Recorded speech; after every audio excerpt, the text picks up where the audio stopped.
Hi friends, welcome to my channel. ನಾನು ಮಾಲ. ಇದು Vignesh day evening ಅಡುಗೆ ಮಾಡಬೇಕು ಅಂದ್ಕೊಂಡೆ, ಬಟ್ ಅಡುಗೆ ಬೇಡ ಮೊಟ್ಟೆ ಕರಿ ಮಾಡೋಣ ಅಂದ್ಕೊಂಡು ರೆಡಿ ಮಾಡಿಕೊಂಡೆ. ಬೆಳ್ಳುಳ್ಳಿ, ಜೀರಿಗೆ, ಜೊತೆಗೆ ಚಕ್ಕೆ, ಲವಂಗ, ಈರುಳ್ಳಿ 2 ಹಾಕ್ಕೊಂಡಿದ್ದೀನಿ, ಮತ್ತು ಕೊತ್ತಂಬರಿ ಸೊಪ್ಪು, ಗೋಡಂಬಿ ಇಷ್ಟು ತೊಗೊಂಡು ನಾನಿಲ್ಲಿ ಫ್ರೈ ಮಾಡ್ಕೊತಾ ಇದ್ದೀನಿ. ನೀವು ಇದೇ ಥರನೇ ಫ್ರೈ ಮಾಡ್ಕೊಂಡು ಚೆನ್ನಾಗಿರುತ್ತೆ.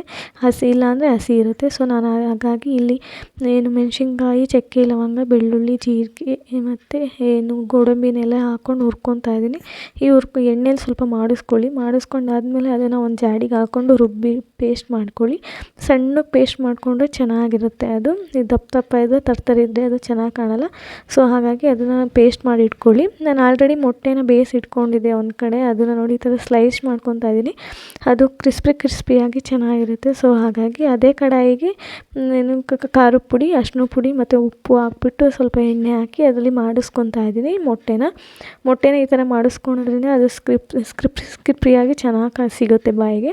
ಸೊ ಹಾಗಾಗಿ ನಾನು ಇಲ್ಲಿ ಮಾಡಿಸ್ಕೊತಾ ಇದ್ದೀನಿ. ನೀವು ಇದೇ ಥರ ಮಾಡಿಸ್ಕೊಳ್ಳಿ, ಚೆನ್ನಾಗಿರುತ್ತೆ.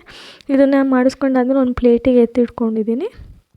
ಅದೇ ಕಡಾಯಿಗೆ ಈರುಳ್ಳಿನ ಸ್ವಲ್ಪ ಸಣ್ಣಕ್ಕೆ ಹೆಚ್ಚಿಟ್ಕೊಂಡಿದ್ದೀನಿ, ಮತ್ತು ಒಂದು ಟೊಮೊಟೊನ ಸಣ್ಣಕ್ಕೆ ಹೆಚ್ಚಿಟ್ಕೊಂಡಿದ್ದೀನಿ. ಉಳ್ಳಿ ಬೇಕಲ್ವ, ಹಂಗಾಗಿ ಅದು ಚೆನ್ನಾಗಿ ಮಾಗಾದ್ಮೇಲೆ ನೀವು ಏನು ರುಬ್ಬಿಟ್ಕೊಂಡಿದ್ರಿ ಪೇಸ್ಟು, ಆ ಪೇಸ್ಟ್ನ ಇಲ್ಲೇ ಆ್ಯಡ್ ಮಾಡಿ ಅದು ಚೆನ್ನಾಗಿ ಕುದಿ ಎತ್ತಬೇಕು. ಯಾವ ಥರ ಅಂತಂದರೆ ಅದು ಕುದಿ ಎತ್ತಿ ಮೇಲ್ಗಡೆ ಎಣ್ಣೆ ತೇಲಬೇಕು, ಆ ಥರ ಚೆನ್ನಾಗಿ ಕುದಿ ಎತ್ತಬೇಕು.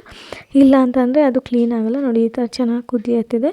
ಕುದಿ ಎತ್ತಾದ್ಮೇಲೆ ಇದಕ್ಕೆ ಗರಂ ಮಸಾಲೆಗಳನ್ನ ಸ್ವಲ್ಪ ಆ್ಯಡ್ ಮಾಡ್ಕೊಳ್ಳಿ. ನಾನಿಲ್ಲಿ ಖಾರಕ್ಕೆ ಸ್ವಲ್ಪ ಖಾರದ ಪುಡಿ ಮತ್ತು ಉಪ್ಪು, ಅರಿಶಿನ ಪುಡಿ ಇಷ್ಟನ್ನು 3 ಹಾಕ್ಬಿಟ್ಟು ಮತ್ತೆ ಮಿಕ್ಸ್ ಮಾಡ್ತಾಯಿದ್ದೀನಿ. ಚೆನ್ನಾಗಿ ಮಿಕ್ಸ್ ಮಾಡಿ, ಇಲ್ಲಾಂದರೆ ಗಂಟು ಬಿಟ್ಬಿಡುತ್ತೆ. ಸೊ ಹಾಗಾಗಿ ಗಂಟು ಬೀಳ್ದಂಗೆ ಮಿಕ್ಸ್ ಮಾಡ್ಕೊಳ್ಳಿ. ಅದು ಸ್ವಲ್ಪ ಕುದಿ ಎತ್ತಾದ್ಮೇಲೆ ನೀವೇನು ಆವಾಗಲೇ ಎತ್ತಿಟ್ಕೊಂಡಿದ್ರಿ ಮೊಟ್ಟೆನ ಇವಾಗ ಆ್ಯಡ್ ಮಾಡ್ಕೊಳ್ಳಿ. ಆ್ಯಡ್ ಮಾಡಿಕೊಂಡು ಅದು ಸ್ವಲ್ಪ ಚೆನ್ನಾಗಿ ಕುದಿಬೇಕು. ಕುದಿದ್ರೇ ಅದು ಟೇಸ್ಟಿಯಾಗಿ ಸಿಗುತ್ತೆ. ಇಲ್ಲಾಂದರೆ ಅದಕ್ಕೆ ಉಪ್ಪು ಖಾರ ಏನೂ ಹತ್ತಲ್ಲ ಮೊಟ್ಟೆಗೆ.